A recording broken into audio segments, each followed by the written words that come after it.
नमस्कार, network generation में आप सभी का स्वागत है। आज का topic we are taking is no confidence motion यानी अविश्वास मत, जिसको स्पीकर साहब ने एक्सेप्ट किया है और 31 जुलाई यानी आज के शाम तक इसके ऊपर डिस्कशन होनी चाहिए पार्लियामेंट में। तो चलिए इस विषय को लेके हम आगे बढ़ते बल हैं। के सामने सर झुकाते मैं अपना त्याग पत्र राष्ट्रपति महोदय को देने जा रहा हूं। हाथ कोई उठा सकता है न बिठा सकता है।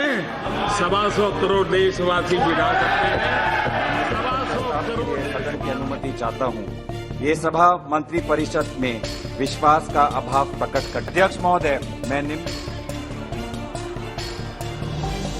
शुभकामनाएं मैं आज फिर देना चाहता हूं कि आप इतनी तैयारी करो कि 2023 में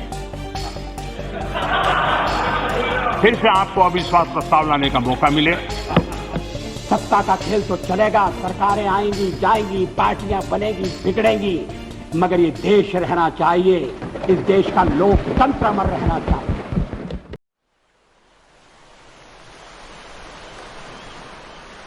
You're watching Network Generation. NetGen. अब लोकसभा में रूल नंबर 198 के तहत आता है ये प्रावधान नो कॉन्फिडेंस मोशन यानी अविश्वास मत। इसके सब पार्ट्स भी है, आपको अगर डिटेल्स में पढ़ना है तो आप लोकसभा का सिंपली रूल नंबर 198 पढ़िए, आप समझ जाएंगे। इसको इंट्रोड्यूस गवर्नमेंट कर सकती है, खुद ही कर सकती है स्पीकर के द्वारा, और ये हुआ भी है। और ऑपोजिशन तो कर ही सकती है, जैसे इस बार का जो है और 2019 का जो था वो ऑपोजिशन ने इंट्रोड्यूस किया था। जब ऑपोजिशन उसको इंट्रोड्यूस करेगी तो मिनिमम 50 मेंबर्स को इसको स्पॉन्सर करना होगा, नहीं तो शायद स्पीकर साहब इसको एक्सेप्ट ना भी करें। और एक्सेप्ट करने के बाद 10 दिन के अंदर अंदर इसके ऊपर डिस्कशन और वॉइस वोट होना लाजमी है।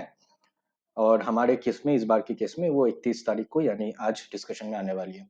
हाँ, एक और है कि अगर 50% मेंबर्स लोकसभा के उन्होंने नो कॉन्फिडेंस मोशन डाल दिया तो कोई डिस्कशन की जरूरत नहीं है, मिनिस्ट्री को डायरेक्ट ही डिसमिस किया जा सकता है।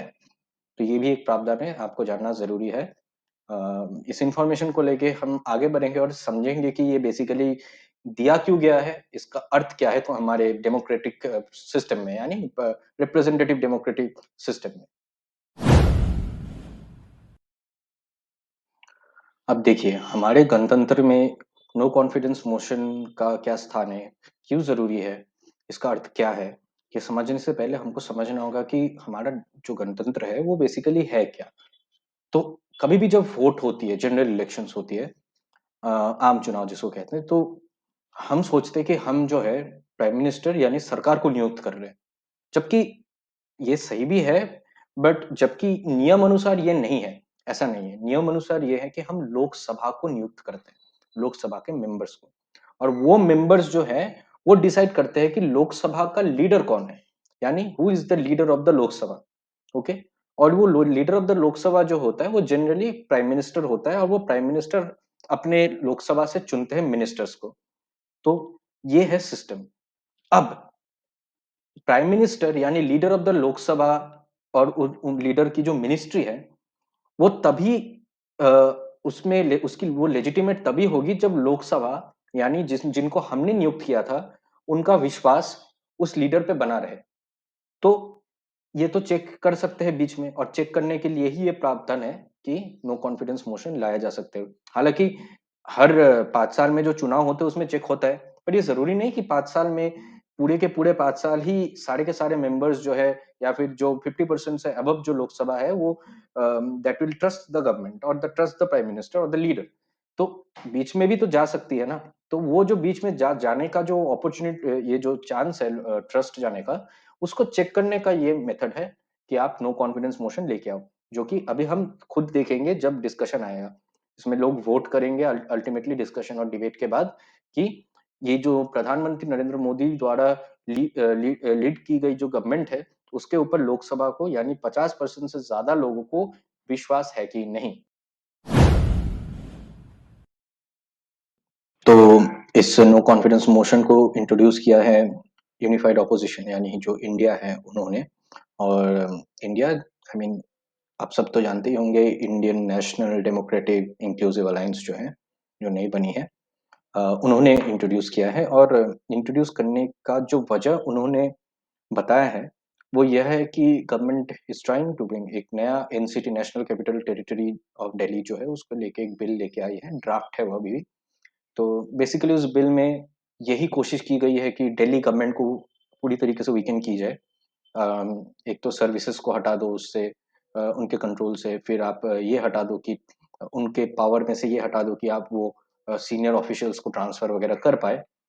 अब ये कितना सही है, ये कितना गलत है कि नेशनल टेरिटरी, कैपिटल टेरिटरी में कोई दूसरी पैरेलल गवर्नमेंट रहे या ना रहे, ये तो आपका खुद का ओपिनियन हो सकता है। बट बेसिकली ये एक बहुत बड़ा फैक्टर बन चुका है अ, ये नो कॉन्फिडेंस मोशन का। और दूसरा ये है कि मणिपुर का जो एथनिक वायलेंस है, देखिए, मणिपुर में जो हो रहा है, एक तो ये बहुत लंबा खिंच चुका है और ये जो एथनिक वायलेंस है इसको लेके प्राइम मिनिस्टर के द्वारा कोई ठोस स्टेटमेंट दिया नहीं गया है। इन्होंने पार्लियामेंट सेशन जब शुरू शुरू हुआ था, उन्होंने पार्लियामेंट के बाहर एक छोटा सा न्यूज़ बाइट दिया था। But from a prime minister, एक प्रधानमंत्री से हम एक्सपेक्ट करते हैं कि आप कॉन्क्रीट स्टेटमेंट दो, आप बताओ कि आप क्या चाहते हैं, आप क्लियर इंडिकेशंस दो, क्योंकि आप जब बोलते हैं तो वो एक हेड ऑफ द गवर्नमेंट जो है उसके द्वारा एक स्टेटमेंट होता है, तो आपकी बातों का वैल्यू है। तो अपोजिशन का हमेशा डिमांड ये था कि इस डिबेट में नरेंद्र मोदी जी यानी प्राइम मिनिस्टर, प्रधानमंत्री देश का, वो भी पार्टिसिपेट करे। हालांकि अमित शाह जी ने एग्री किया है कि वो पार्टिसिपेट करेंगे डिबेट में, बट ऑपोजिशन ने ये नो कॉन्फिडेंस मोशन इंट्रोड्यूस इसीलिए किया है क्योंकि उन्होंने देखा कि ये एक मेथड है, ये एक तरीका है जिससे हम नरेंद्र मोदी को पार्लियामेंट में बुलवा सकते हैं on the matter of Manipur violence. और पार्लियामेंट में बोलना यानी ऑन द रिकॉर्ड बोलना। तो हम सभी समझते हैं कि ये जो नो कॉन्फिडेंस मोशन है, ये बिल्कुल इस वजह से नहीं लाई गई है कि बीजेपी को हटा देंगे या फिर चांस है हटाने का। बिल्कुल नहीं है, क्योंकि पूर्ण बहुमत में सरकार है, बीजेपी खुद भी बहुमत में है। तो एनडीए में बाकी पार्टीज अगर वोट ना भी दे तो बीजेपी के पास अभी शायद 302 एक ऐसे सीट्स होंगे, तो वो खुद ही क्लियर मेजोरिटी में है। तो पॉइंट ये नहीं है, पॉइंट ये है कि मोदी जी को डिबेट फ्लोर में लाना है और उनको कॉर्नर करना है। और ऑपोजिशन के पास इस बार बहुत अच्छे पॉइंट्स है। उनके पास मणिपुर बहुत अच्छा एक पॉइंट है कि बहुत इंपॉर्टेंट चीज है, एक सरकार में जो अध्यक्ष बैठे हैं यानी हेड ऑफ द गवर्नमेंट बैठे हैं, उनके अंडर अगर एक स्टेट, फिलहाल दो स्टेट्स में मानता हूँ, पर अभी लार्जली मणिपुर अगर फायर अप हो जाए इस कदर कि वायलेंस ना कम होने का नाम ही ना ले, और जो सिटिंग गवर्नमेंट है उस स्टेट की यानी बीरेन सिंह की गवर्नमेंट, उसको भी आप डिसमिस नहीं कर रहे हो, कुछ भी एक्शन आप कॉन्क्रीट दिख जो रहा है वो नहीं कर रहे हो, तो ये एक बहुत लेजिटिमेट रीजन है कि आप ऐसे एक अविश्वास मत लेके आए, क्योंकि it's a matter of national security now. It's not just an inter community ethnic violence anymore, ये it's a matter of national security. तो घेरने का सरकार को और मोदी जी को स्पेशली एक ये बहुत बड़ा एक अपॉर्चुनिटी है अपोजिशन के पास, that's why they are taking it. थोड़ा सा नंबर्स देखते हैं और कंपैरिजन करते हैं कि 2019 18-19 में जो अविश्वास मत का लाया गया था, उसमें रिजल्ट क्या था कि 125-26 लोगों ने नो कॉन्फिडेंस मोशन की ओर वोट किया और सरकार को समर्थन किया 325 लोगों ने। अब 325 लोगों में वो भी थे शायद जो नॉन इंडिया पार्टीज है, जैसे पटनायक जी की पार्टी हो, वाईएसआर कांग्रेस हो, इन्होंने भी शायद किया होगा, I am not sure about it. फिर अभी का जो हाल है, अभी ये है कि एनडीए के नंबर्स जो है वो 330 31 32 ऐसा कुछ होगा, और बीजेपी की अकेली 302 की है। तो पॉइंट ये नहीं कि बीजेपी या फिर इंडिया में कितने लोग वोट कर रहे हैं नो कॉन्फिडेंस मोशन के अगेंस्ट या फॉर में। पॉइंट ये है कि ये जो 220-21 जो सीट्स है, सॉरी 212 या 10 11 12 ऐसे जो सीट्स हैं, इनको इन ये जो नॉन बीजेपी या नॉन एनडीए सीट्स हैं लोकसभा में, इनमें से कितने लोग नो कॉन्फिडेंस मोशन को वोट करते हैं? फिलहाल इंडिया अलायंस में तो 100 से भी कम है, बट कितने लोग टोटल वोट करते हैं? और मुझे लगता है कि 2019 की जो पॉलिटिकल और इलेक्टोरल रियलिटी थी, वो 2023 में अब जाके बहुत अलग हो चुका है। आगे के सेक्शन में हम ये समझेंगे कि मैं ऐसा क्यों कह रहा हूं और इसके पीछे मेरी लॉजिक क्या है। अब मेरा ये कहना कि 2019 और 2023 में भारत की राजनीतिक समीकरण और भारत के जो जनमत है वो बहुत अलग हो चुका है। इसके इसका एक वजह है, एक, एक तो नहीं बल्कि कई वजह है। पहली बात तो ये कि 2019 के समय एनडीए जो एनडीए थी वो अब नहीं है। 2019 में 350 सीट्स थे, अब 330 जाके रह गए, वो भी एनसीपी को तोड़ने के बाद, यानी अजीत पवार की एनसीपी की फैक्शन और शिवसेना की जो फैक्शन टूटी है उसके बाद, ये सब के बाद 330-31 हुए हैं। तो ये बहुत बड़ा फैक्टर चेंज वो है कि एनडीए अब वो एनडीए नहीं रही है। अब एनडीए के पास उस समय राजस्थान, फिर आप देखिए उस समय आप एनडीए में कर्नाटका बहुत बड़ी एक स्टेट, 28 सीट्स लगभग, फिर वेस्ट बंगाल में अनप्रेसिडेंटेड विक्ट्री, ये सारी चीजें, फिर आप एमपी में देखिए, ये सारी जो चीजें थी ये बीजेपी के फेवर में ये स्टेट्स थी। बिहार एक बहुत एक और बड़ी स्टेट, अब इनका ना रहना, यानी कि अब देखिए एमपी को ही आप मान के लीजिए कि आप देखते हैं कि एमपी में शिवराज जी की गवर्नमेंट है, पर वो सरकार कैसे बनी है आप जानते हैं, वो टूट के तोड़ के बनी बनाई गई है। फिर आप यूपी में देखिए, जब आप यूपी में सोचते हो तो फिर आप कोई भी चुटकी बजा के बोलते हैं यूपी तो योगी जी की स्टेट है और उसमें बीजेपी को कौन ही हराएगा। बट यूपी में सीट्स कम है ना। 2019-20 की जो पोस्ट कोविड इलेक्शंस हुए हैं उसमें सीट्स कम हुए ना। और इसका एक वजह मैं आपको बताता हूँ, ये इसीलिए है क्योंकि यूपी में बहुत सारे माइग्रेंट लेबरर्स हैं और उन माइग्रेंट लेबरर्स ने कोविड के टाइम पे पॉलिसी फेलियर और गवर्नमेंट इनेक्शन को देखी है। वो हॉरिफिक सीन्स थे। आपके साथ वो दुर्घटना नहीं घटा, अगर नहीं घटा है तो मैं तो बहुत खुश हूँ, बट आपके साथ नहीं घटा तो आप शायद ना समझ पाए वो प्रॉब्लम को। बट अगर आपने किसी को भी देखा है या फिर थोड़ा-सा भी आपने न्यूज़ चैनल्स में हो या किसी भी तरीके से आपने वो एक्सपीरियंस किया है, तो आप समझेंगे कि वो मंज़र क्या था, क्या हाल हुआ होगा।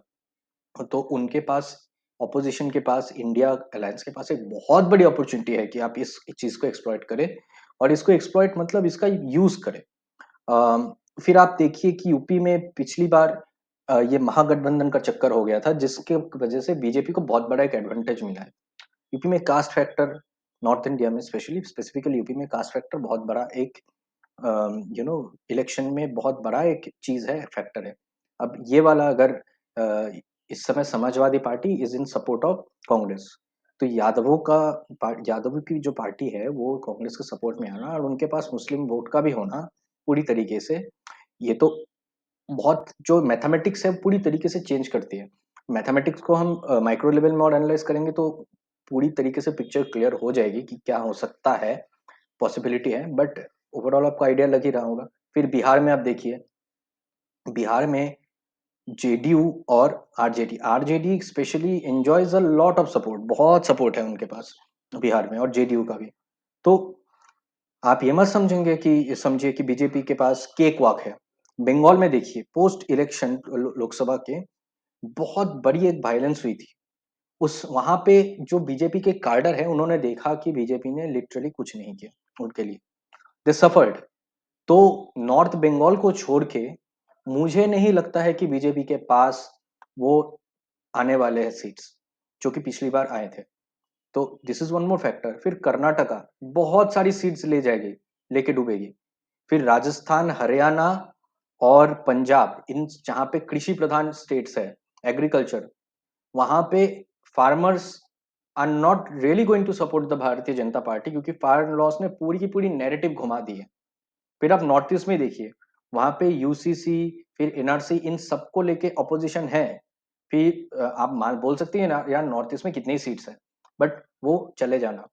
तो इस तरह से आप टोटल करोगे तो लगभग 130-40 सीट्स क्वेश्चंस में क्वेश्चन में आते हैं, लर्क होते हैं, जो मैथमेटिक्स और बीजेपी के फेलियर्स से इफेक्टेड होंगे।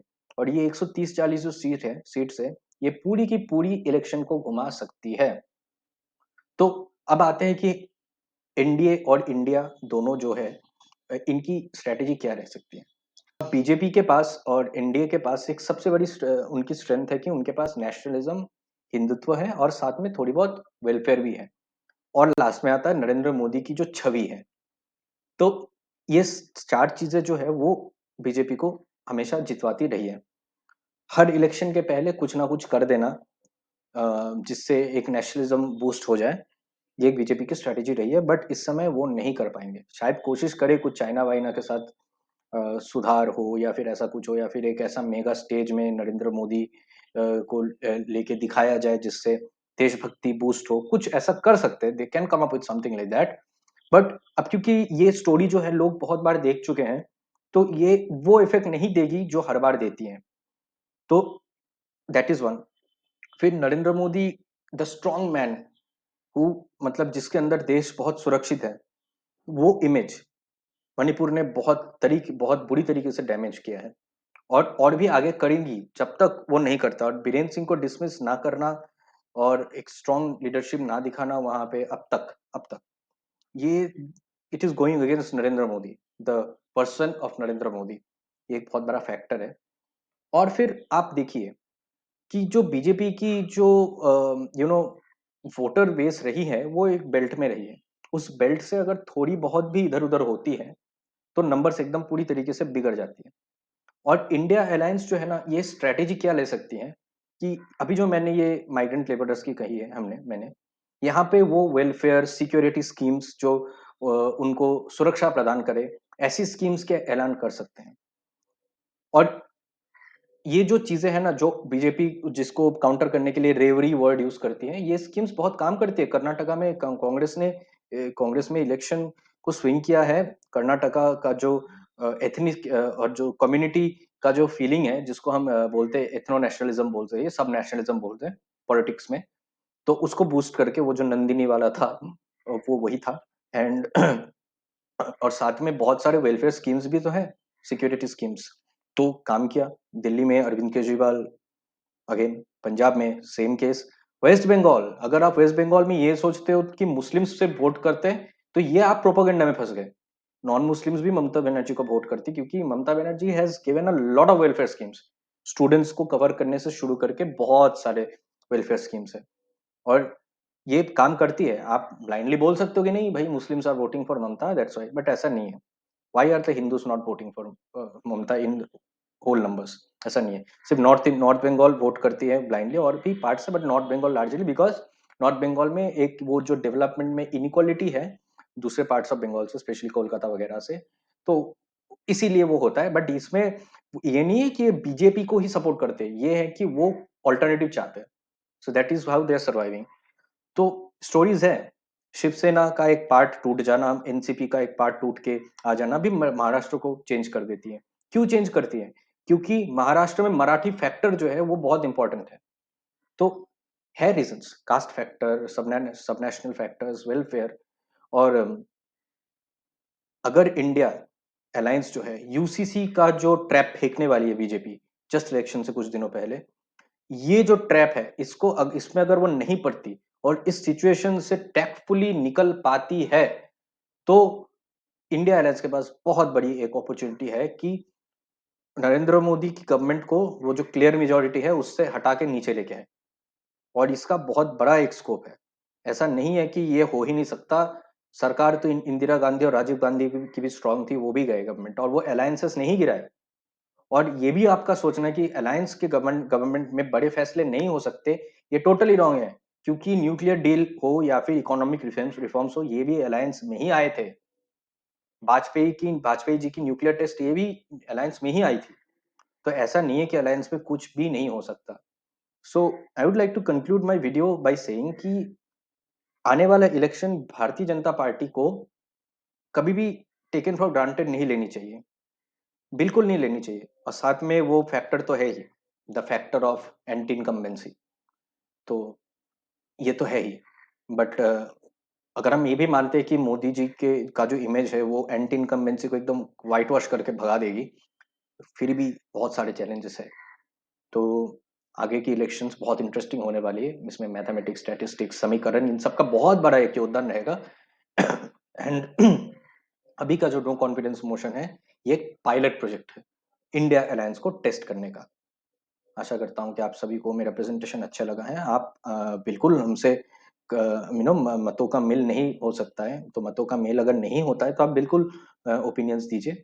यही तो मजा है कि डायलेक्टिक्स हो, आप कहेंगे हम सुनेंगे, हम कहेंगे आप सुनेंगे, इसी तरह से तो गणतंत्र चलता है। आपसे आगे मुलाकात होती रहेगी। जय हिंद, हरे कृष्णा।